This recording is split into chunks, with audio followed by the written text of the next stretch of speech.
Okay, shoutout po sa ating mga subscribers. At ako, bago po ako bumati at magpasalamat ay gusto ko lang basahin ang katanungan ni Jose Palasarte. Joseph Malasarte. Okay, sabi niya, "Hi sir, question lang po, not related sa video. Pero since gun expert kayo, I want to know your opinion. If okay lang bumili ako ng firearms sa gun show, display model at last na, kumbaga last piece na. May chance ba na magandang quality ng firearms na nabili ko po?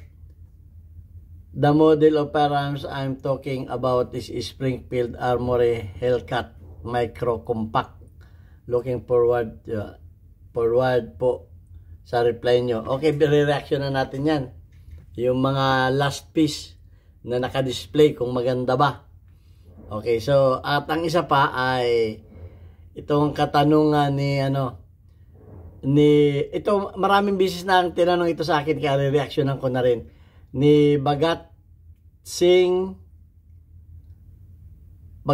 Oy Jr. Sabi niya, "Paano po kung dalawa ang bahay ng legal na gun holder pero walang PTC4 o walang permit to carry, dalawang bahay niya, ang nakalagay sa LTAP ay specific address at dalhin sa kabilang bahay at nakatago naman sa bahay lang, wala po bang paglabag sa ating batas?" Tibay, okay. Yan, mababas na naman tayo dyan. Tungkol na naman sa batas eh.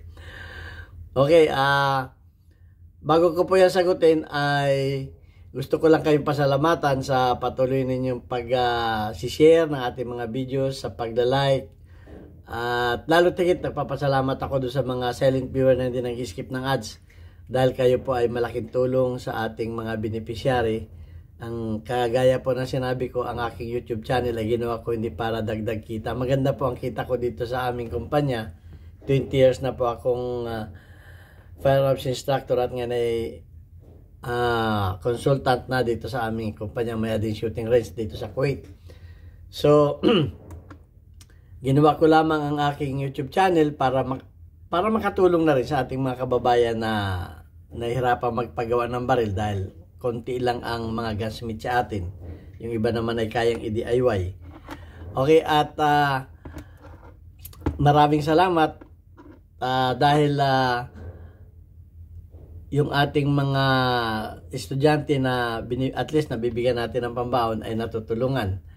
Okay, at lalo tigit maraming salamat kay Nuli Peace America ng Virginia, USA dahil yung pinadala mo ay malaking tulong para sa school supplies ng mga bata. Itong nakaraang pasukan na. At nakabili na rin ng reading glasses na isang bata. So maraming salamat sa inyo. Ang Panginoon ang bahalang gumanti sa inyong mga kabutihan.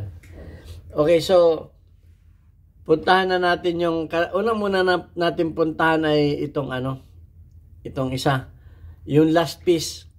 Okay, kalimitan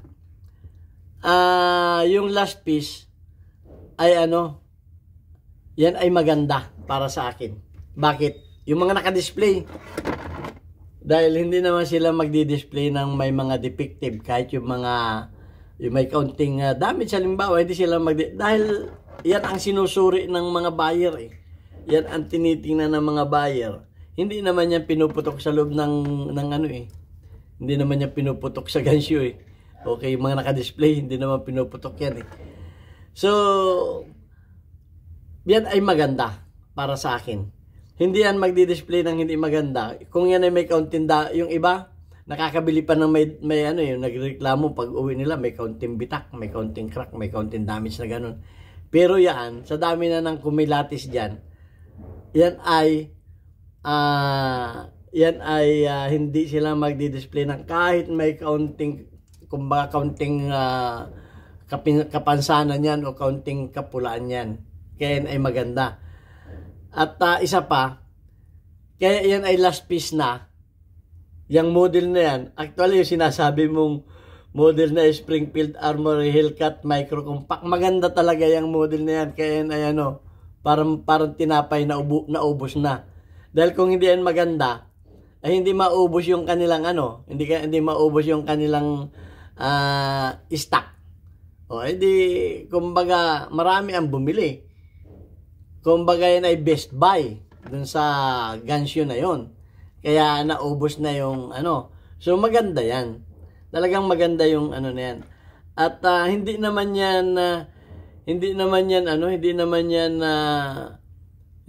yan pinuputok. Doon sa hindi naman yan gastado. Kumbaga, yan ay tiningnan lang, sinuri lang yan. Actually, pag ako ay bumibili ng pabango, yung mga tester ang gusto kong bilhin eh. Oo, kasi may mga kakilala ko mga sales lady na yung sabi ko pag may gusto kong bilhin yung mga tester. Dahil tester yun eh. Hindi, siyempre pag tester talagang maganda yun. Puro yun, kumbaga. So yun ang aking dyan. Kahit yung mga sasakyan na naka-display, kaya nila din-display yun hindi sila magdi-display ng may counting damage eh.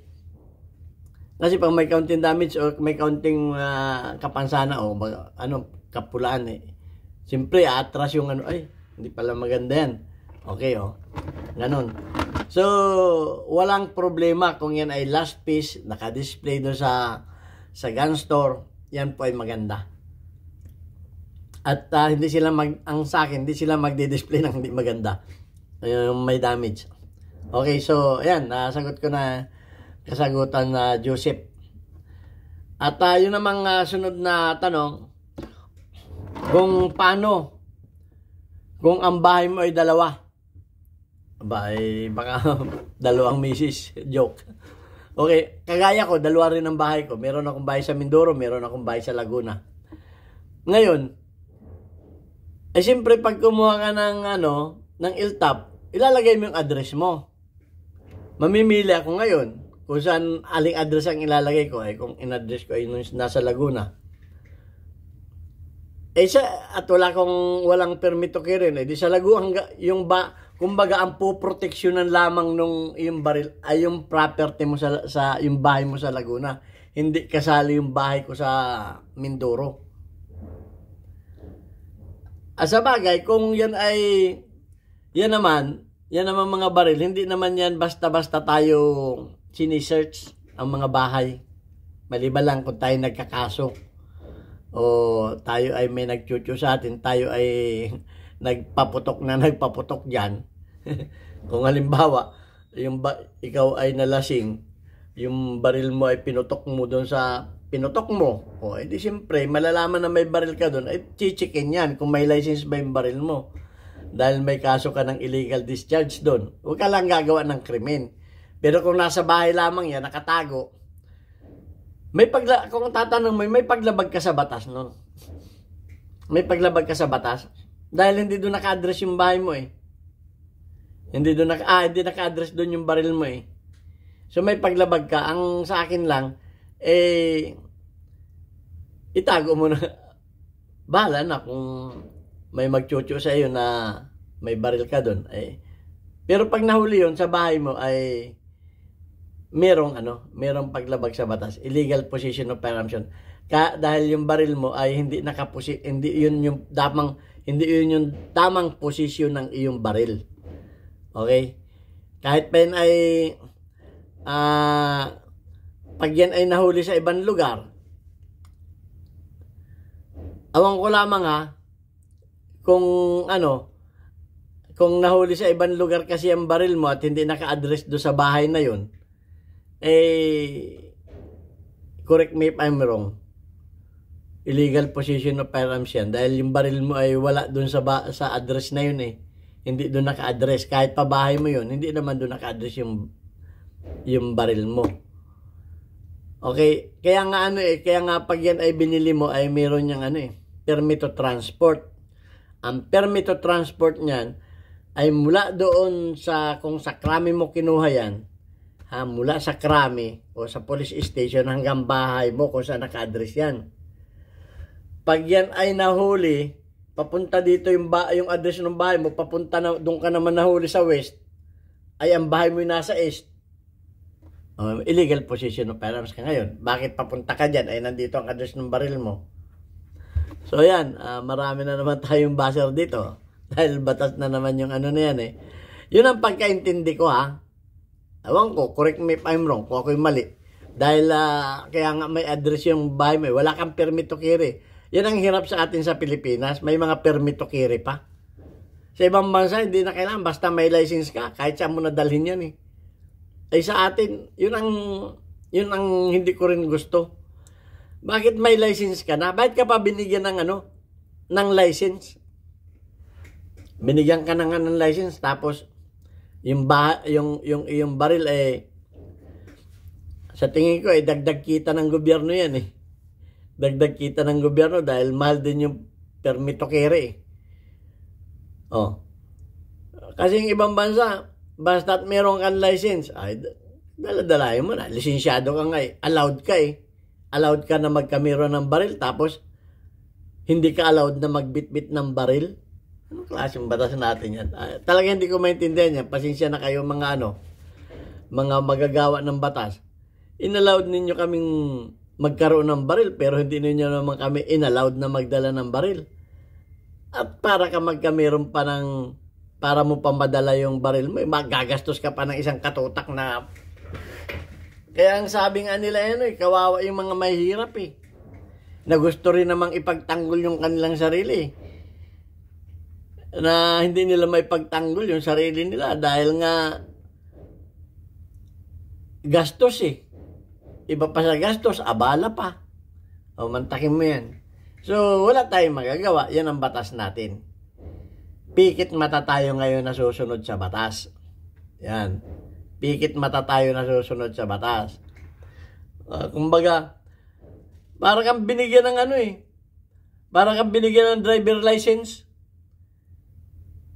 Pero doon yung lisensya mo ay doon lang sa bayan ninyo. Meron bang ganon? Binigyan ng ka ng driver license? Tapos magdadrive ka lamang doon sa loob ng bahay. May perimeter yung dapat kang makapag-drive. Kumbaga, parang tuda. Parang tuda. Okay? Parang linya ng sasakyan. Parang linya ng sasakyan, Kumbaga kung lamang yung linya ng sasakyan mo, doon ka lamang. Huli ka pag ikaw ay pumunta sa ibang, namasada ka sa ibang linya. Parang ganun. Hindi ko rin alam. Yun ay sa mga public. Ay private naman itong baril natin eh. Personal ito eh. Ay binigyan ka ng personal na personal driver license mo. Kaya nga meron tayong yung professional eh. Okay, so hindi ko rin maintindihan kung bakit ganun. So, pasensya tayo. Pero ang pagkakalam ko dyan kung saan lamang naka-address yung ang baril mo ilabas mo lamang ng bahay mo eh. Ilabas mo lamang ng bakuran mo eh. Punta ka lamang sa kabilang kalye, kabilang kanto. Kabilang kanto lang, nahuli ka. Ay, di-shoot ka sa banga. Ay, yung pang nandun ka sa ibang bahay. Sana sana mayroong magpasa ng ganon. Na pwedeng ilagay sa dalawang bahay. Dalawang address ng baril mo. Pero ang mahirap niyan, baka doon sa pag-travel pa lang ng baril mo, ma-checkpoint ka na. Ma-checkpoint ka na doon sa pag-travel pa lamang ng bahay mo. Halimbawa, itong bahay mo, may bahay ka doon sa kabilang bayan. Ay di dala-dala mo ngayon yung baril mo. Ay may checkpoint, na-checkpoint ka na, ay shoot ka na sa balde ngayon. Sabi mo, ay hindi, papunta ako doon sa kabilang bahay ko eh. Bahay ko din naman yung pagdadalang ko ng baril ko eh. Pwede ba yun? Pwede ba yun? O di kaya, nadala mo na sa bahay mo ngayon. Ngayon ay napaghinalaan ka ngayon. O basta napaghinalaan ka, na-issuehan ka ngayon ng search warrant. Na ikaw ay may baril na gano'n. Sa bagay, ang pag-issue naman ng search warrant, yan naman ay nakalagay naman doon kung ano yung hinahanap nila. Kung ano yung hinahanap nila, kung droga, kung baril, kung ano man yung hinahanap nila, kung wanted na tao. At nakalagay din doon sa search warrant, kung saan kwarto nakalagay, kung sa master's bedroom, kung sa room 1, kung sa kusina, kung sa sala. Ay maliban lang pagdating kay Tori, walang ganyan. Pagdating kay Tory, bungkal pati ang inyong bungkal ang inyong pundasyon. Yun. Kay Chief PNP ngayon, matindi. Magsaswaran si Chief PNP. Pati pundasyon kaya mag-ingat tayo. Hindi basta-basta yung ating maganda naman yung nagtatanong. So yun ang alam ko. Kung may alam kayo, di sabihin niyo. At may mga nagko-comment, hindi daw sila naniniwala sa akin. Hindi naman ako. Yung pare nga ang ganda-ganda na sinasabi. Marami rin hindi naniniwala doon sa pare. Sa akin pa kaya kayo maniwala. Ganun lang yun. Di ba? Hindi naman ako politiko. Isampulan natin yung pare. Sabi sa akin, hindi ako naniniwala. Nasa sa inyo na kung hindi kayo maniwala. Ano mawawala sa akin kung hindi kayo maniwala sa akin? Ano mawawala sa akin kung hindi niyo ako paniwalaan? Kung paniwalaan ninyo ako, may mapapala ba kayo? Yung isipin na lamang ninyo. At lahat tayo may common sense. May common sense tayong lahat. Hindi yung pinapairal natin yung ating sobrang katalinuhan. Ako, hanggang ngayon pag ako may naririnig na maganda, pinupulot ko pa rin. Hindi. Pag ako may nakitang mas magaling sa akin, doon ako bumibilib. Dahil marami pang mas magaling talaga sa akin. Pero hindi ko sinasabing mas magaling ako dyan. Okay, so ganun lang yun. Alamin natin ang batas. At ako naman nagpapayo lamang ako. Ina-advise ko lamang. Kung ayaw naman ninyo ng aking advice, bahala na kayo. Kung ano man ang gusto ninyo at baka pag kayo baka naman pag kayo nahuli o kayo nagkakaso malaala rin ninyo ako. Okay, ganun lamang ang at kung ano yung batas natin sana mabago. Marami pa talagang gustong mabago sa batas natin. Pero wala tayong magagawa. Hindi tayong gumagawa ng batas. Yun lamang ang ating nalalaman. So, God bless us. At babasahin ko lamang yung yung ating mga top engagement. Okay. Ito yung ating community spotlight. Weekly highlights of your most engaged audience members including your top commenters. Okay, shout out kay Pinoy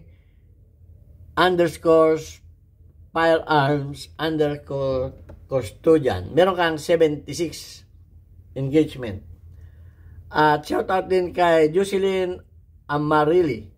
Meron kang 20 engagement. Shout out kay Raymond Vincent Cayetano. Meron kang 70 engagement. At shout out kay Nueva Prepare. Meron kang 3 engagement. At shout out kay Wallace Habis. Roaldo Ponce. Meron kang 58 engagement. At yung mga gustong mag-DIY ng pag-review, hanapin ninyo yung Wallace Habis sa Facebook page ni Wallace Habis at makakabili kayo ng ORC Slow Rush Blowing at mabibili ninyo yung chemical na yan sa Shopee at may video yan sa Facebook page ni Wallace Habis. Maraming salamat sa inyo. God bless us all. Thank you very much.